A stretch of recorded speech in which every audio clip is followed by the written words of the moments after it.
y donde las ciudades finalmente van a sucumbir, van a caer. Todo el esplendor de Las Vegas, Los Ángeles, Tokio, Singapur, Londres, París, todas las grandes ciudades aquí en este capítulo 16 de Apocalipsis caen y son derrumbadas, y toda la gloria del hombre, recordamos lo que decía la palabra de Dios a través de Pedro y de otros profetas, toda la gloria del hombre es como la flor de la hierba, que el hombre nace, el hombre alcanza su clímax como una flor, y la flor tiene que marchitarse al atardecer, tiene que secarse, no puede permanecer siempre abierta con sus pétalos, con su fragancia, con su olor. Y así es toda la gloria del ser humano. El ser humano alcanza su esplendor, puede llegar a destacar, ser artista, ser famoso por algunos años, ser conocido, ser aplaudido, y sin embargo todos llegamos al cajón donde nos tienen que enterrar, y pues habrá algunas generaciones que se acuerden de ti, pero toda esa gloria, cuando venga el Señor Jesucristo, se acabará, porque nada podrá ser recordado más que la gloria del Hijo de Dios. Muy bien, vamos a entrar en esta noche a estudiar el capítulo 17 del Apocalipsis. Repito, un capítulo de lo más difícil que existe. Y antes de estudiarlo, versículo por versículo, voy a compartirles algunos antecedentes para que podamos tener una plataforma no solamente teológica, sino también histórica y geográfica y arqueológica, para poder comprender lo que el Espíritu Santo está tratando de revelarnos ya casi al final de las Sagradas Escrituras. En el capítulo 17 de Apocalipsis encontramos a una mujer, donde se le muestra al apóstol Juan la sentencia o el juicio que esta mujer va a recibir. Inmediatamente en nuestro corazón y en nuestra mente como estudiantes de la Biblia sabemos que esta mujer está simbolizando, como otro símbolo del Apocalipsis, algo. Y el símbolo de esta mujer, junto con la bestia que aparece, que vamos a estudiar también en las próximas conferencias con muchísimos detalles, es muy importante porque es una de las claves, se podría decir así, es una conexión que une casi a los otros 66 libros de la Biblia esta mujer. Así que el simbolismo de esta mujer, que se describe como Babilonia la grande, la madre de las rameras y de todas las abominaciones de la tierra, es increíble cómo vamos a poder llegar a estudiar este pasaje, y la luz que esperamos el Espíritu Santo nos va a proporcionar a través de un estudio comparando escritura con escritura, precepto sobre precepto, porque la Biblia no es de interpretación privada. Si queremos interpretar, si queremos discernir qué significa un cuerno, una cabeza, la mujer, la bestia, otras partes de la Biblia nos dan la interpretación, y tenemos que juntar todas las piezas del rompecabezas para que podamos tener el cuadro perfectamente bien pintado, no por nosotros ni por nuestra imaginación, sino por el Espíritu de Dios, que es el autor de las Sagradas Escrituras. Muy bien, ¿qué conexión existe entre esta mujer ramera y el nombre de Babilonia? Porque se describe como Babilonia la grande en el versículo 5, la madre de las rameras. ¿Qué podría este nombre, en segundo lugar, preguntarnos, este nombre Babilonia, significar en los últimos días antes de la venida de Cristo? Porque Babilonia aparece, como lo vamos a ir desarrollando y estudiando, desde el principio de la Biblia, como la primer ciudad que se construye, como el primer imperio que se levanta, junto con el primer rebelde que personifica a Satanás en la Biblia, y vuelve otra vez a cobrar resonancia al final de la Biblia, en la consumación del pueblo de Dios en el libro de Apocalipsis. La ciudad más mencionada en la Biblia, más de 380 veces, es Jerusalén. Y la segunda ciudad, o el segundo nombre más mencionado en la Biblia después de Jerusalén, es Babilonia. Así que es lógico que detrás de este nombre no solamente se esconda una región geográfica que se conoce actualmente como la nación de Irak, donde está un conflicto tremendo, donde ya parece que se les va a regresar el mando, donde las Naciones Unidas están tratando de intervenir, sino que también este nombre tiene un significado o un simbolismo que vamos a descubrir, tal vez, si el tiempo nos alcanza, en esta noche. La característica común de todos los imperios mundiales, y vamos a mencionarlos rápidamente, los sumerios, los asirios, los egipcios, los babilonios, los medos persas, los griegos y los romanos, todos estos imperios tenían un factor común denominador. Porque tenemos que comenzar desde aquí. Tenían algo que hizo que todos ellos pudieran ser reconocidos por este factor. Y fue que todos han mantenido la unidad entre la política y la religión. Todos los grandes imperios se conocen como gobiernos íntimamente relacionados con las religiones. Y para que podamos comprender esto, tenemos que entender que cuando hablamos de religiones, todas las religiones son la más grande falsificación del plan y del programa original de Dios para la salvación del ser humano. Así que cuando estamos hablando de religiones, estamos hablando de todos los sistemas inventados por el ser humano para poder alcanzar el cielo o para poder descubrir los secretos del más allá. Cuando estudiamos la palabra religiones y la connotación que esta palabra religión lleva, descubrimos algo tremendo que hemos venido enseñando desde hace bastante tiempo, y es lo siguiente. Es una equivocación creer que al mencionar religión se asocia con Dios. Es la primera equivocación y el primer error que existe en la teología moderna.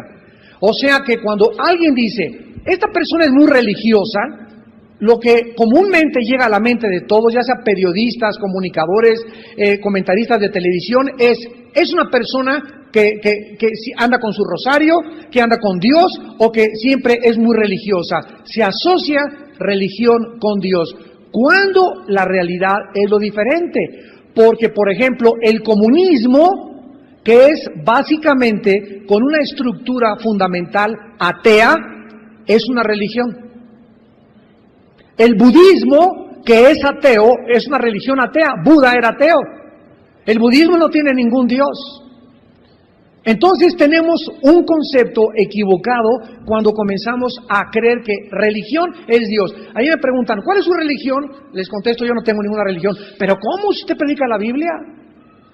Cuando yo en alguna escuela, esta semana vamos a estar en 2 preparatorias en Toluca, lo primero que el director de la escuela me dice, ¿usted a qué religión pertenece? A ninguna. ¿Ah, usted es ateo? O sea, creen que al no tener una religión, tú eres ateo, porque se asocia, repito, la palabra religión con creer en algún Dios, cuando es todo lo contrario por la ignorancia del desconocimiento de la raíz etimológica de la palabra religión. Vemos nosotros que las religiones nacieron con Caín. Dios desde el principio de la humanidad, desde el principio, le reveló a la primer pareja humana, Adán y Eva, la manera como los seres humanos deberían acercarse a Él, a Dios. Y la manera como Dios le reveló a Adán y Eva que deberíamos acercarnos a Él era a través de un sacrificio de sangre y a través de la muerte de un inocente. Génesis 3:21. Vamos rápidamente a ver este versículo que es clave. Repito, para que podamos entender lo que es la religiosidad y lo que es las religiones. En Génesis capítulo 3, versículo 21, cuando Adán y Eva pecaron, ¿qué fue la primera reacción o la primera acción que tomaron? Cubrirse con hojas de higuera. ¿Recuerdan? O sea, el hombre, al sentirse desnudo delante de un Dios santo, el hombre busca por sus propios medios tratar de cubrirse, ocultar su culpa, ocultar su vergüenza. Y vemos que desde ahí, a través de toda la historia, todas las religiones o las personas que buscan una religión tratan de tapar su culpa, apagar su conciencia, esconder su vergüenza. Y así tenemos que puede haber una persona que es sumamente religiosa, con una medallota aquí de su Dios, y sin embargo ser narcotraficante. Una persona puede ser religiosísima y traer su medallota y una cruz así colgando con brillantes y diamantes y moquetearse a la esposa. Entonces vemos que la religión se usa como una cubierta, como una máscara para tratar de ocultar algo que dentro de nosotros, que se llama conciencia, nos grita y está todo el día diciéndonos, ¿verdad? Hiciste mal en esta cosa, si te viste de Santa Claus en Navidad, aunque hayas robado durante todo el año, regálale dulce a los niños, te vas a sentir bien el 24 de Navidad siendo Santa Claus por un día. O mira, si eres artista de cine y eres homosexual, o eres lesbiana, o te has casado 10 veces, o andas con 50 amantes, construye un asilo para los ancianos, un orfanatorio para los niños, y que salga en el periódico, fulano de tal hizo 3 asilos y donó la tercera parte de su fortuna en fines altruistas. Y ya con eso la gente califica a esa persona como una persona altruista, una persona bondadosa, y esa persona al mismo tiempo se siente un poco con la conciencia tranquila de que está haciendo algunas obras buenas para poder ahogar los pecados mayores que no puede tapar con sus buenas obras. Una vez que Adán y Eva quisieron taparse con sus hojas de higuera, en el versículo 21, Jehová Dios hizo al hombre. Jehová Dios hizo, vemos que es Dios el que determina cómo taparnos. Él es el que hizo al hombre y a su mujer, ¿qué cosa? Lo primero que salta a la vista es lo siguiente. Aquí encontramos que necesariamente Dios, para poder tapar la desnudez del ser humano, tuvo que matar a un animal inocente. ¿Correcto? Para quitarle la piel a los animales, tuvo que haber un derramamiento de sangre.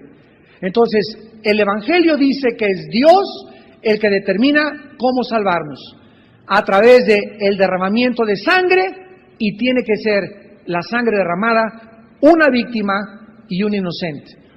Desde aquí, desde el capítulo 3:21 del Génesis, se conoce como el protoevangelio, o sea, el primer mensaje del evangelio predicado en símbolos. Y desde aquí entendemos que Adán y Eva le transmitieron estas enseñanzas a Caín y Abel, sus 2 hijos, que posiblemente eran gemelos los dos. Caín y Abel eran gemelos. Llega el momento en que Caín y Abel tenían su estudio bíblico con su papá y con su mamá Adán y Eva, y entonces Dios le dijo: Caín, a sus órdenes, mi general. Abel, a sus órdenes, tráiganme un sacrificio. Dios quería probar a estos 2 muchachos si ellos no solamente habían oído de sus padres cómo acercarse con Él, sino que ellos estaban practicando y viviendo la verdad. Entonces Abel llega y trae a Dios un sacrificio de una oveja de su ganado. O sea, derramó sangre y mató una víctima. Y todos estos eran símbolos de la cruz del Calvario. Pero Caín, al acercarse a Dios, la Biblia dice que le trae lo mejor del cultivo de sus tierras. O sea, Caín le trae a Dios el fruto de sus obras, el fruto de su trabajo, y no lo que Dios le pide. Y cuando Caín se acerca a Dios, Dios le dice a Caín: no quiero tu ofrenda, por lo que Caín decae su semblante, se siente mal, se siente avergonzado, pero se convierte esa vergüenza y esa amargura en odio en contra de su hermano que había traído la ofrenda correcta. ¿Por qué Dios rechaza la ofrenda de Caín? Porque Caín se acerca a Dios a traerle a Dios lo que él creía que era mejor para poder acercarse a Dios. Y ahí nacen todas las religiones de la historia humana. ¿Qué cosas son las religiones? Apúntalo. Las religiones, todas sin ninguna excepción, no hay ninguna excepción, son el sistema inventado por el ser humano para poder acercarse a Dios, a través de dos cosas: de sus buenas obras y de sus sacrificios.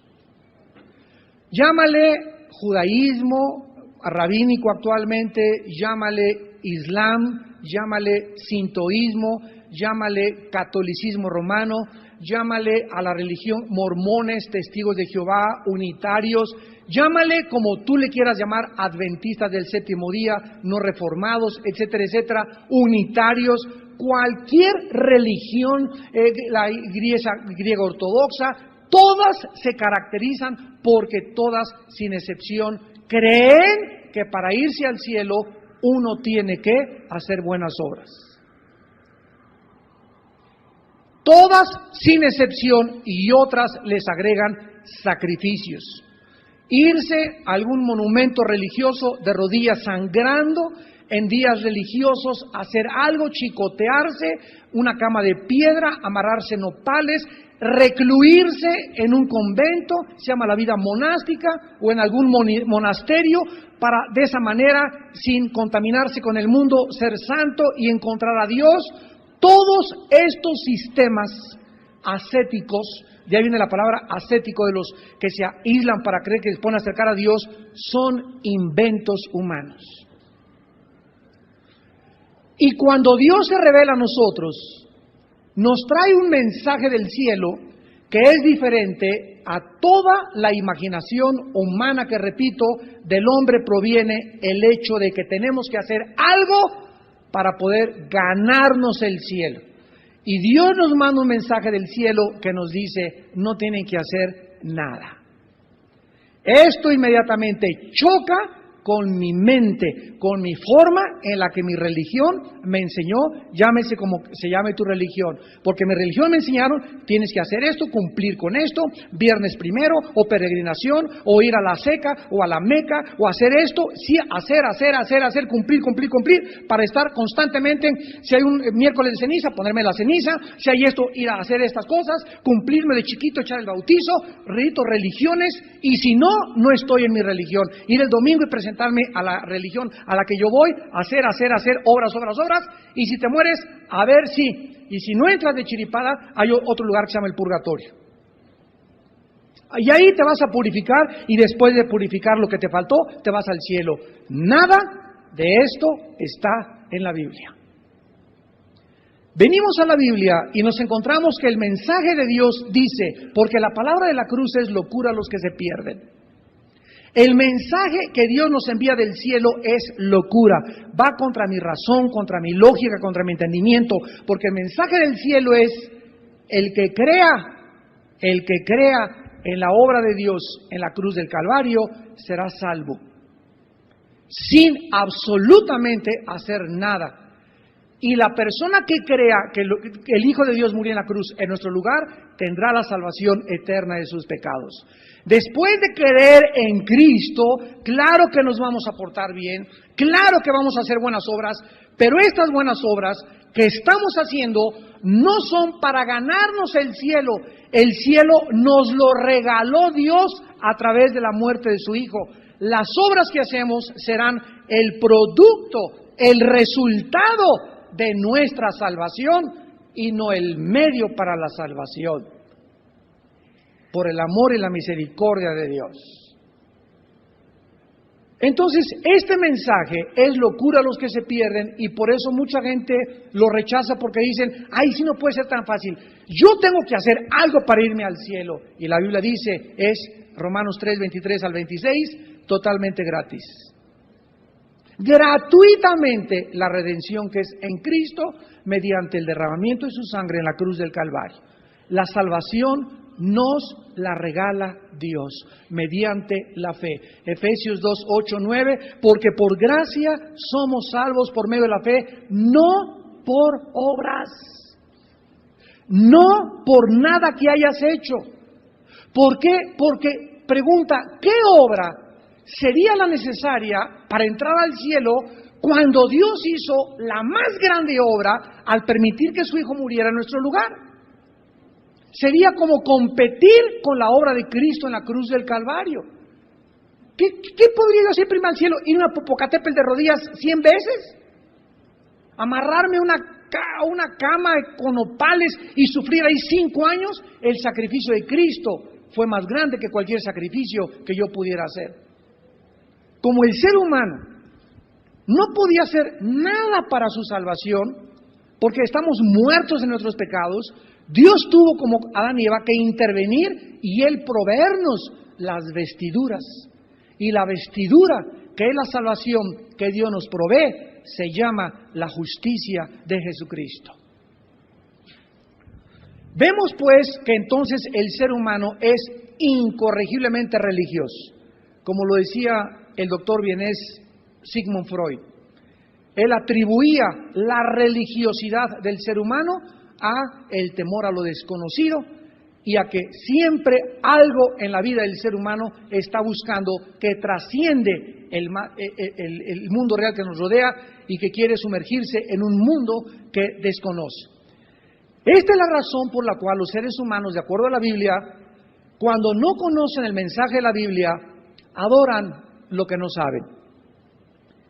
Y el ser humano, cuando no conoce la revelación, cuando no ha oído lo que Dios quiere y traemos la eternidad en la conciencia, el ser humano es llevado, esto no lo hacen los changos, ni los orangutanes, ni los conejos, ni ningún animal, solo el ser humano es increíble, extremadamente, radicalmente religioso. Cuando el ser humano no sabe quién es Dios, el hombre se fabrica un Dios porque fuimos creados con la necesidad de adorar algo. Entonces el ser humano agarra un pedazo de tronco y lo corta y le comienza a dar forma y se hace una figura de un hombre o de un ave o de un santo o de yeso o de hierro o de lo que sea, y después que con sus manos él hizo todo esto, se inclina el ser humano ante la propia obra de sus manos y la adora. Esto, a la luz de la Biblia, se llama paganismo, se llama idolatría. ¿Cómo puede un ser humano con una razón, con una lógica, con una inteligencia, que hemos llegado al siglo XXI y cohetes en la luna, médicamente, tecnológicamente, cómo puede el ser humano creer que él puede hacerse un Dios y adorar a un Dios de su propia creación? Es lo más perverso e irracional de la naturaleza caída adámica. Entonces vemos que el ser humano adora lo que no sabe. Y este fue el mensaje de Cristo con la mujer de Samaria en Juan capítulo 4. Se acerca Cristo a una mujer de Samaria, una región que estaba entre Judea y Galilea, en el centro de Israel. Y esta mujer, los judíos no se llevaban con los samaritanos porque se habían mezclado con otros grupos de personas, y Dios les había prohibido a los judíos que se mezclaran con otras personas que no fueran de su misma creencias. Entonces, esta mujer samaritana era una mujer que tenía su religión, pero tenía 5 maridos. Se había casado con 5 maridos, y con el que vivía, cuando Cristo la encuentra, no era su marido. O sea, 5 maridos, la chulis y un amante. O sea, era una mujer inmoral. Era una mujer, como hay muchas actualmente, que creen que detrás de mucho sexo o detrás de un hombre pueden encontrar ellas la felicidad. Detrás de una mujer puede encontrarse una hambre, una vaciedad tal que precisamente la buscan en cuestiones vacías. Cristo se acerca a la mujer se asombra que él, siendo judío, se acerque, y entonces le dice Cristo a la mujer: has tenido 5 maridos, y le habla inmediatamente, revelando su pasado y su presente en cuestión de segundos. Esta mujer se da cuenta que este hombre, ¿verdad?, es profeta, porque nadie había pasado por Samaria que fuera judío. Él es judío, era la primera vez que lo veía. Ella se encanta, ella era aguadora, le llevaba agua tal vez a la gente, pero ella se da cuenta que Cristo era profeta. Y entonces Cristo le dice, porque la mujer le contesta, oye, mis padres me enseñaron que en Jerusalén deberíamos adorar. O sea, cuando Cristo viene al mundo, el judaísmo se había corrompido, se había pervertido. Ya no era la enseñanza del Antiguo Testamento, donde Dios enseñaba que el corazón era lo importante, no lo externo del corazón. Habían adoptado la forma, pero no el corazón ni el espíritu del corazón de Dios. Entonces habían mecanizado y habían convertido el judaísmo en una corrupción, en una religión más, como todas las que existen. Y la mujer le dice a Cristo, nuestros padres nos enseñaron que en Jerusalén debemos adorar. O sea, para ellos, ir a Jerusalén era el lugar para adorar. 600 años después, Mahoma aparece en el año 605 después de Cristo y les enseña que es en la Meca donde deberían de adorar. Cristo le contesta a la mujer, mira mujer, ni es en Jerusalén, ni es en ese monte, ni es en ese edificio, ni es en esa religión, en otras palabras. Mi Padre es espíritu. Y los que le adoran, es necesario que le adoren en espíritu y en verdad. Mi Padre no está confinado a un edificio, a un sistema de reglas, de dogmas, de reglas de oro, como tipo Confucio, el Tripitaka de Buda, etcétera, etcétera. Mi Padre es espíritu y no necesitas ir a un lugar determinado, construido, y que afuera le pongan iglesia fulana de tal, para que al entrar ahí creas que mi Padre está debajo de los ladrillos y de las piedras. Mi Padre trasciende el universo y trasciende los edificios. Entonces esta mujer se sorprende y Cristo le dice, ahora quiero que entiendas que mi Padre busca adoradores en espíritu y en verdad. Entonces esta mujer estaba adorando lo que no sabía, que es el problema de todas las religiones.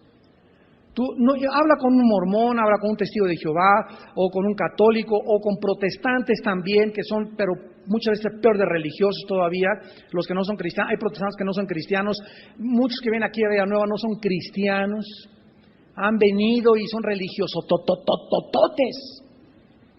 Y tienen una creencia de que nada más por cumplir no han podido ser libres todavía. Hay mucha gente atada en todas las iglesias que no han podido ser libres ni han podido comprender el espíritu del nuevo pacto.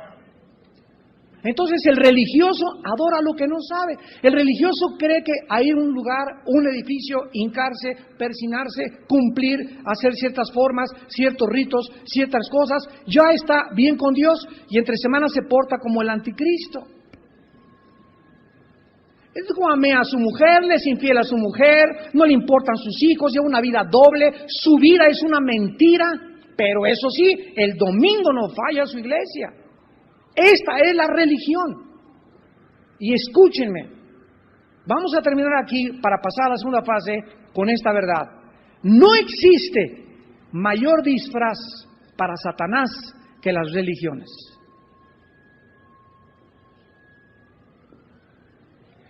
Si Satanás puede tener un disfraz, el mejor de todos los disfraces que él usa es el de la religión. Según de Corintios 11, porque él se disfraza como ángel de luz. ¿Y qué otro sistema en el mundo aparenta ante los demás seres humanos que son los mejores sistemas? No digamos el comunismo, ¿verdad? Neonazismo, fascismo, nazismo alemán, fascismo, y todos los ismos que existen. Cualquiera podría decir, ¿verdad? Bueno, aquí realmente está medio mal, mormones, masonería, etcétera, etcétera. Pero qué mejor disfraz que presentarse detrás de una religión decente, honesta, donde se visten de blanco, donde aparentan piedad, donde aparentan misericordia. ¿Quién podría imaginarse que detrás de eso se encontrara el infierno? ¿Quién podría imaginárselo? Nadie. Necesitaríamos una revelación sobrenatural para poder ver detrás de las caras que vemos, corazones no sabemos. Así pues, esta ramera de Apocalipsis representa a todos los sistemas religiosos inventados por la humanidad. Por eso se le llama ramera, porque lo vamos a ir explicando poco a poco. Junto con la novia, que es la iglesia verdadera, siempre está junto la ramera. Junto al trigo siempre está la cizaña. Junto a un verdadero creyente siempre están los infiltrados. Detrás de toda iglesia verdadera existe un cúmulo de personas introducidas a esa iglesia que la Biblia les llama Judas. Los traidores. Cristo lo tuvo junto con él. Y si el Señor lo tuvo junto con él, ¿no lo tendrás tú detrás de ti tal vez ahorita? No voltees para atrás.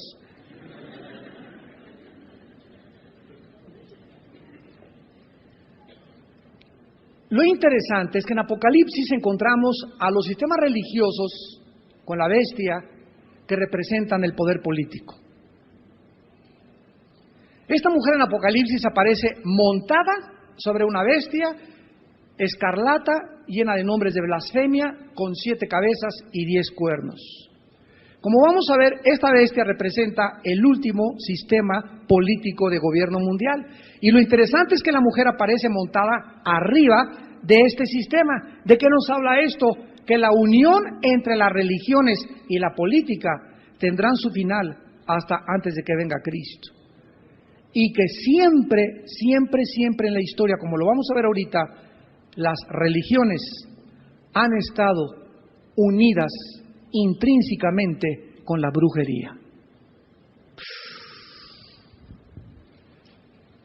La característica de los imperios fue la unidad entre el gobierno y la religión, entre los reyes y los sacerdotes. La frase separación de Estado y de Iglesia no se oía en esos tiempos. Realmente lo opuesto era la realidad. Tenía forzosamente que funcionar el Estado con las religiones. Ahora, una de las cosas que saltan a nuestra vista en esta noche que vamos a leer, vayamos al libro de Éxodo capítulo 7, Éxodo 7, es que todos los gobernantes de la Biblia impíos, desde luego. No estamos hablando de David, porque hasta Saúl acabó con los brujos. Todos los gobernantes impíos de la Biblia, de todos los imperios, tenían a sus mejores consejeros, que eran brujos. Metidos todos en el ocultismo. Esta relación no podemos evadirla ni pasarla por alto en este estudio del Apocalipsis. Dice en Éxodo 7, por ejemplo, el versículo 11, que el faraón tenía sabios y hechiceros, que hicieron también lo mismo los hechiceros de Egipto con sus encantamientos. Pues echó cada uno su vara, las cuales se volvieron culebras, mas la vara de Aarón devoró las varas de ellos. Vemos que en los imperios más grandes de la antigüedad, como los vamos a ir pasando rápidamente, como fue Egipto, los faraones tenían a su izquierda y a su derecha, o a su derecha y a su izquierda, a brujos. Y estos hombres no eran charlatanes, tenían poderes, actualmente le llaman la magia de Harry Potter, pero eran poderes reales de Satanás, que imitaban el poder y los milagros de Dios. Nada más que ya vemos más adelante, ¿verdad?, que la vara de Moisés se come esas varas, demostrando que el poder de Dios es más grande que el poder de los brujos y los ocultistas, y etcétera, etcétera. Pero vemos que estos hombres tenían a sus lados siempre brujos. Vayamos ahora al libro de Daniel. Y veamos también en este libro tan maravilloso de Daniel, en el capítulo 2, versículo 2, que Nabucodonosor, uno de los reyes más famosos de la historia, el ahora preso Saddam Hussein, dijo que él era la reencarnación de Nabucodonosor y que por lo tanto desde 1982 él comenzó a restaurar y a reconstruir la antigua Babilonia. una ciudad que está cruzando el río Tigris ahorita, está como a 50 kilómetros de la ciudad de Bagdad y que se llama Hilla, Hillah. Esta ciudad es donde estaba la antigua Babilonia, con sus famosos jardines colgantes, que fueron una de las maravillas del mundo. Este rey Nabucodonosor, cuando tenía sueños, cuando tenía un problema, dice Daniel 2, versículo 2, hizo llamar el rey a sus magos, Chartom en el hebreo, y a sus astrólogos, Ashap en el hebreo, y a sus Kashhap, a los encantadores. Miren nada más lo que tenía este rey. Tenía magos, tenía astrólogos y tenía encantadores. Y a ellos consultaba para sus sueños, para sus apariciones, para tomar decisiones.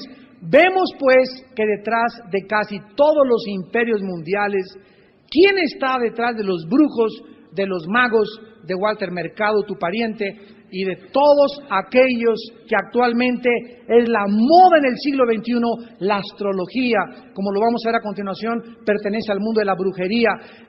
Presidentes actuales tienen sesiones de brujería, consultan a brujos, tienen consejeros brujos. Hitler, vamos a ver, estaba metido en el ocultismo, pero hasta las chanclas, como decimos en México. Detrás de todo eso se encuentra Satanás.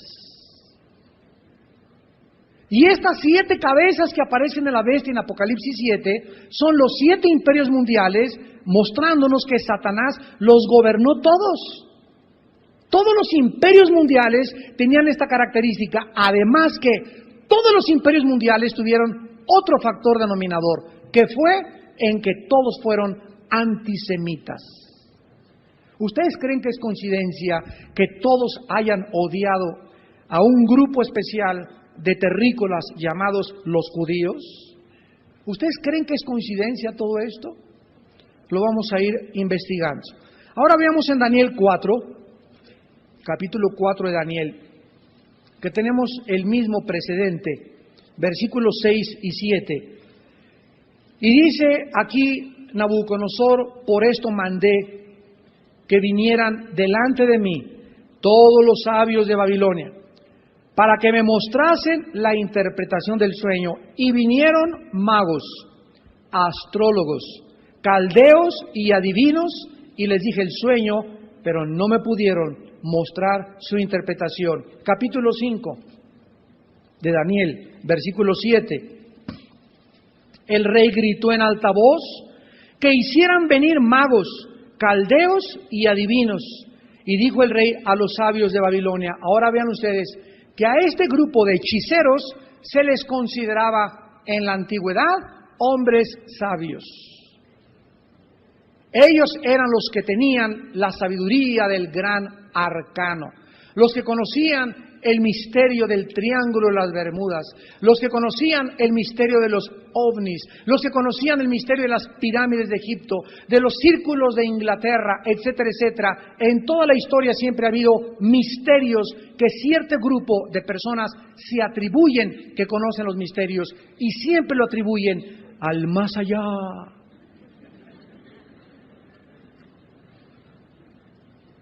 Vemos pues que la brujería estaba íntimamente relacionada con los gobiernos. La característica principal, pues, de esta mujer, de la gran ramera, quien a la vez es una ciudad, como lo vamos a ver después, y una entidad espiritual, será su relación con los gobiernos del mundo. Será su relación adúltera con los gobiernos del mundo. Cuando el cristiano discierne y cobra conciencia que detrás de los gobiernos del mundo entero se encuentran todos los poderes que existen de la maldad, ¿con qué propósito? ¿Con qué propósito querrá Satanás manejar a un gobernador y a su familia, a un presidente y a su familia, a un secretario de Estado, a un jefe de la policía? ¿Con qué propósito? Porque ellos son los líderes. Son las personas de más influencia en la nación. Y las cosas que ellos determinen, las leyes que ellos legislen, las cosas que ellos determinen, influirá a las familias, a los niños, a los matrimonios que conformamos una nación. Y por esta razón se nos dice en 1 Timoteo 2, del 1 al 3, que oremos por nuestros gobernantes, que intercedamos por los magistrados, por los que se encuentran en eminencia y en autoridad, porque ellos son los blancos de los principados y del conjunto y del contubernio de maldad que existe en la atmósfera alrededor de la tierra. Y esto lo veremos personificado en el último dictador mundial, donde el último gobierno mundial estará controlado por un hombre a quien Satanás le entregó su trono y le entregó su juicio y le entregó su poder, llamado el Anticristo. Y este hombre desatará la persecución más grande de toda la historia contra los judíos y contra los cristianos, antes de la venida de Jesucristo. La unidad de la religión y el Estado persistió desde los días de Babilonia hasta los días del Imperio Romano. Ahora, cuando nosotros vemos la palabra Babilonia también en Apocalipsis 17, vamos a el capítulo 10 del Génesis y veamos su origen para poder determinar y entender por qué a esta mujer, que es el sistema religioso apóstata, que se va a manifestar antes de la segunda venida de Cristo, ¿por qué se le da a esta mujer ramera, que vimos que es la representante de todos los sistemas religiosos, porque son una usurpación, son una falsificación de la verdadera novia de Cristo? ¿Por qué se le da el nombre de Babilonia? ¿Qué relación existe entre la religiosidad y el nombre de Babilonia? Bueno, aquí en Génesis 10, versículo del 8 al 10, encontramos estas palabras. Y dice la Biblia que Cus engendró a Nimrod, quien llegó a ser el primer poderoso de la tierra. Este fue vigoroso cazador delante de Jehová, por lo cual se dice, así como Nimrod, vigoroso cazador delante de Jehová, y fue el comienzo de su reino Babel.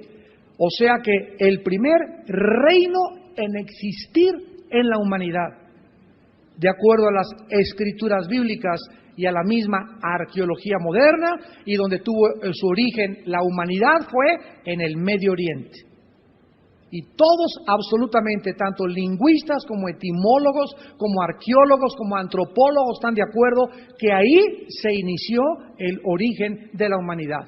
La Biblia nos da más detalles y nos dice que fue en la nación que se conoce actualmente como Irak. La nación, el punto, el lugar, la región geográfica donde se inició la humanidad, vemos que a través de toda la historia tiene su cumbre, sucumbe Babilonia, permanece Babilonia, permanece el espíritu de Babilonia, y llegamos hasta el final de la historia donde nos encontramos ahorita, y esa ciudad, ese lugar que ocupó la preeminencia en la historia bíblica, vuelve a aparecer en las páginas de la Biblia, otra vez siendo renombrada y adquiriendo un papel, una posición de preponderancia, donde vuelve a traer la atención de todos los estudiantes bíblicos de la profecía, la palabra Babilonia. Así que tiene que estar íntimamente relacionada con la política y con las religiones. Para comenzar, la palabra Babel o Babilonia tienen la misma raíz etimológica, que significa confusión y la puerta de Dios. La puerta al cielo. Qué interesante. Confusión y la puerta al cielo. ¿Cuál es la característica de todas las religiones? Confusión. Porque al ser humano lo marean, lo confunden. Y por eso cuando encontramos en un panel donde está un budista, donde está un maometano, donde está uno de la iglesia griega ortodoxa, donde están 4 o 5 religiones, y llega un cristiano, como los debates que me ha permitido Dios tener en la televisión, y tengo allá 4 o 5 religiones, comienzan cada uno, esta es mi verdad, esta es mi verdad, esta es mi verdad, esta es mi verdad, y les digo, mentirosos a todos.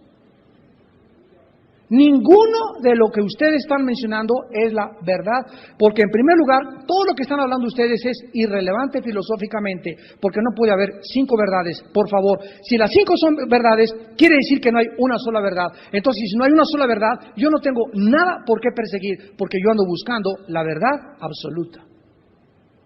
No hay 5 verdades, no hay 7 verdades, no hay 10 verdades, hay una sola verdad. Y si no hay una sola verdad, no puede existir lo que se llama el absolutismo, sería el relativismo, donde todo es relativo. Eso es verdad para ti, eso es verdad para ti, eso es verdad para ti, para el peloncito, para el gordito, para el otro. Cada quien tiene su verdad y yo tengo mi verdad. Vivimos en un mundo donde no existe la verdad. ¿Qué estamos buscando si cada quien tiene su verdad? Y llega un hombre del cielo llamado Jesús y nos dice: yo soy la verdad.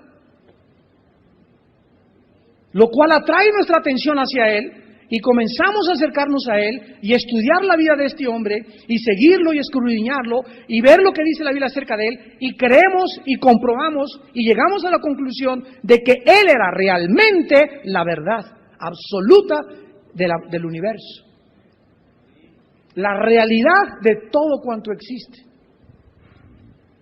En el momento que tenemos estos debates, o tú los vas a tener algún día, lo primero que te van a clasificar es como intolerante. Es lo que me han dicho: usted es un intolerante. Usted no permite nada más que su verdad. Le digo: es que no es mi verdad, es la verdad de Jesús. Y quiero decirles que yo vengo a defender esa verdad que se encuentra en las páginas de la Biblia. Y una vez que tú sacas la Biblia a colación, les dices: sácame tu libro sagrado, peloncito, sácame tu libro sagrado, gordito, sácame tu libro, sácame cada quien el libro que tenga en su religión, sácame el Tripitaka, sácame el libro del Mormón, sácame el libro de los Testigos de Jehová, sácame cada quien su libro, y yo los reto a compararlo con el libro que se llama la Biblia. Y a ver si sus libros sagrados siquiera se pueden comparar en la historicidad, en las evidencias científicas, arqueológicas, geográficas, históricas, psicológicas, genéticas que tiene este libro que es la Biblia, que fue el primero en haber sido impreso en la imprenta de Gutenberg, que es el libro más traducido, más dialectos y a más idiomas, el más controvertido, el más perseguido, por eso, porque contiene verdades absolutas. Y porque contiene la historia desde el principio hasta el final de la humanidad. Y el único que contiene las 3 respuestas que ninguna religión puede contestar: ¿de dónde venimos? ¿Quiénes somos? ¿Y a dónde nos dirigimos? Ninguna filosofía, ninguna religión te puede contestar estas preguntas. Vemos pues entonces que esta Babilonia de Nabucodonosor fue construida después alrededor de las torres de Babel. Y el propósito original, después de que Nimrod construye esta ciudad, nos lo da el capítulo 11 del Génesis. La tierra tenía una sola lengua, unas mismas palabras. Comenzaron a encontrar una llanura en la tierra de Sinar. La tierra de Sinar es la tierra de Babilonia, y allí se establecieron. Y se dijeron unos a otros: hagamos ladrillo, cozámoslo con fuego. Versículo 4, y dijeron: vamos, y subrayen los que gusten en su Biblia la palabra: edifiquémonos y hagámonos un nombre. Aquí encontramos en las páginas de la Biblia el principio de lo que en el siglo XXI se llama globalismo, o un solo gobierno mundial. Esta ciudad de Babel era una unión político civil de los habitantes de la tierra en ese tiempo. Pero al construir una torre, le agregaron el elemento de la religión, porque esta torre claramente se encontraba detrás de sus propósitos un motivo religioso para poder alcanzar el cielo. ¿Se acuerdan que la palabra Babel significa puerta de Dios al cielo? Babel pues representa la unión, escríbelo, del Estado y de las religiones, involucrando al mundo entero en un intento de elevar al ser humano al nivel de Dios.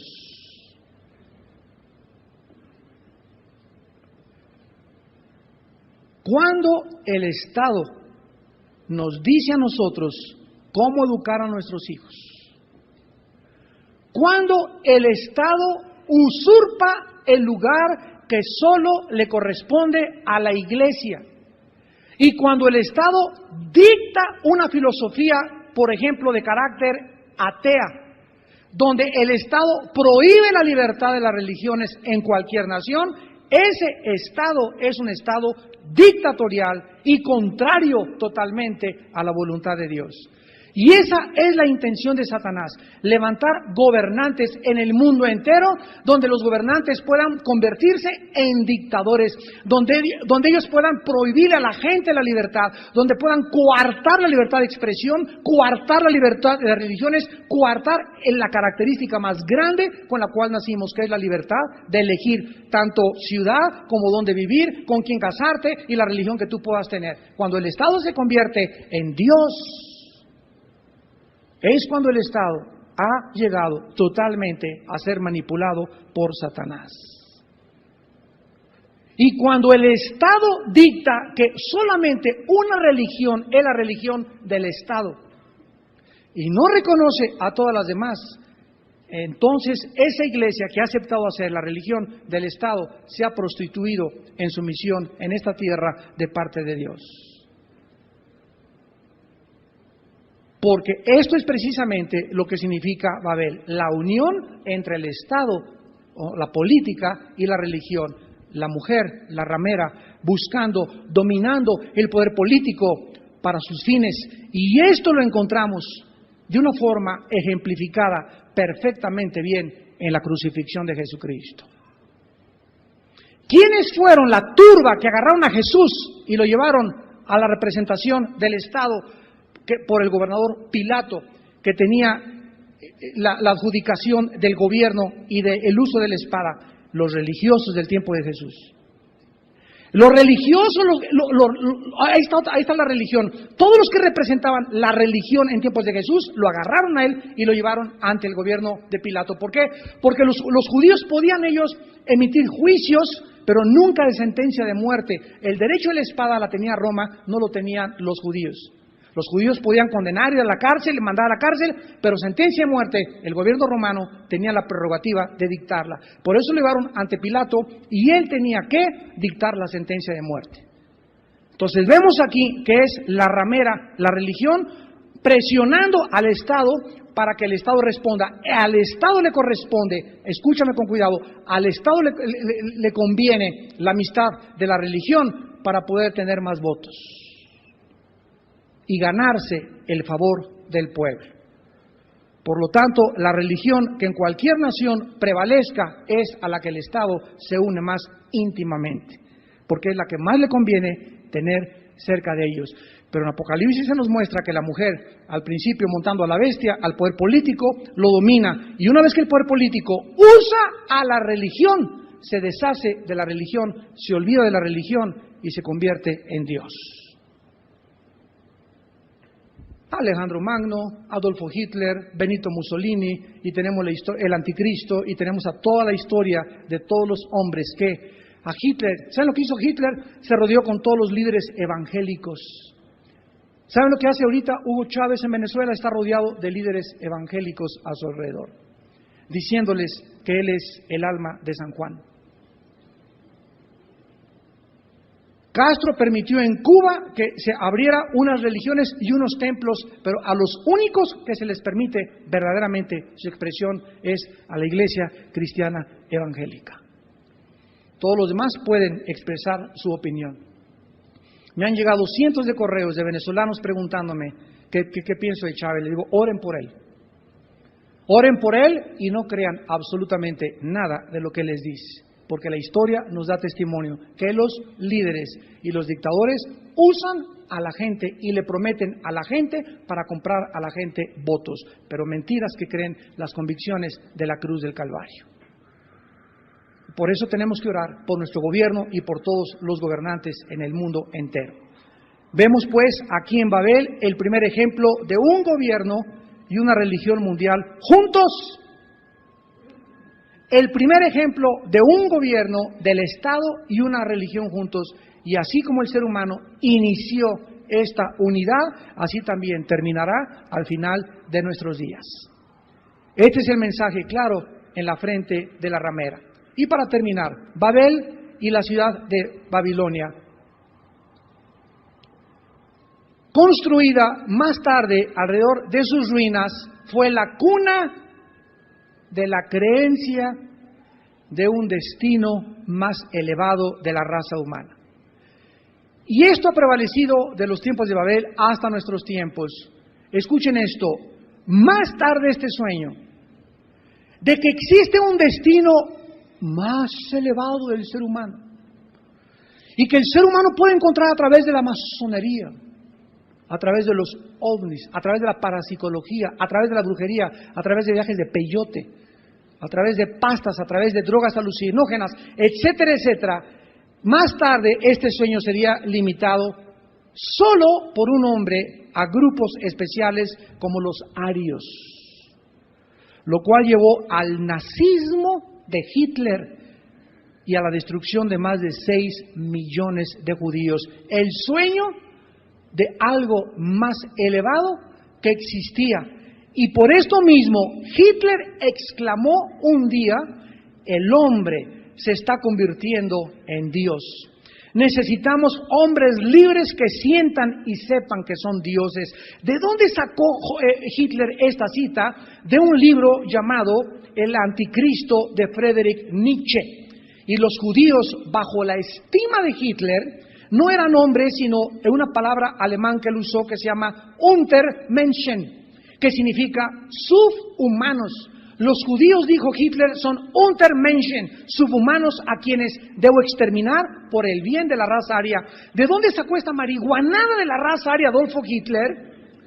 La teoría de Hitler era la pureza de la sangre. Escúcheme para terminar. Y esta la buscó él a través del exterminio de los judíos, y tenía sus raíces, esto de purificar la sangre de los arios, en un jardín mítico de una filosofía de Friedrich Nietzsche llamada el Jardín del Edén nórdico, en alguna parte del norte que se conocía como la Hiperborea. Ahí una raza aria de hombres dioses habían sido traídos por dioses, traídos a la tierra, y se registraba en el área donde se encuentran actualmente los montes del Himalaya, en el Tíbet, con los monjes del Tíbet. Ahí le dijeron a Hitler, ellos, esos peloncitos, eran los dioses traídos de otro mundo para formar aquí en el mundo una raza nueva. El filósofo alemán Nietzsche, cuyos escritos, repito, influenciaron a Hitler, inició su obra El Anticristo, y miren cómo comienza el libro de Nietzsche. Veámonos a nosotros mismos como realmente somos. Somos hiperboreanos, dioses todos. Aquí vemos la mentira de la serpiente que volvía otra vez desde el Edén. Ustedes son dioses. Vamos a detener, ya se nos acabó el tiempo. Como ustedes ven, tenemos muchísimo material que cubrir. Yo tengo que llevarlos a través de toda la historia para que comprendamos cómo se esconde detrás de todos los símbolos de la Biblia y del Apocalipsis, las mentiras a través de los gobiernos, de la historia, de las religiones en el mundo, y que solo el Espíritu Santo es capaz de poder abrirnos los ojos del entendimiento para que podamos ver el resplandor de la luz de la verdad de Jesucristo en nuestro corazón. Señor, te damos gracias en esta noche por la maravillosa palabra que nos das en la Biblia y por estas lecciones que aprendemos, que nos dan entendimiento de por qué el ser humano, por qué los gobernantes, por qué hemos actuado como hemos actuado, y nos dan una razón de por qué el ser humano se encuentra en el siglo XXI. A pesar de sus descubrimientos tecnológicos y avances científicos, al punto de su autodestrucción y al borde de una tercera guerra mundial.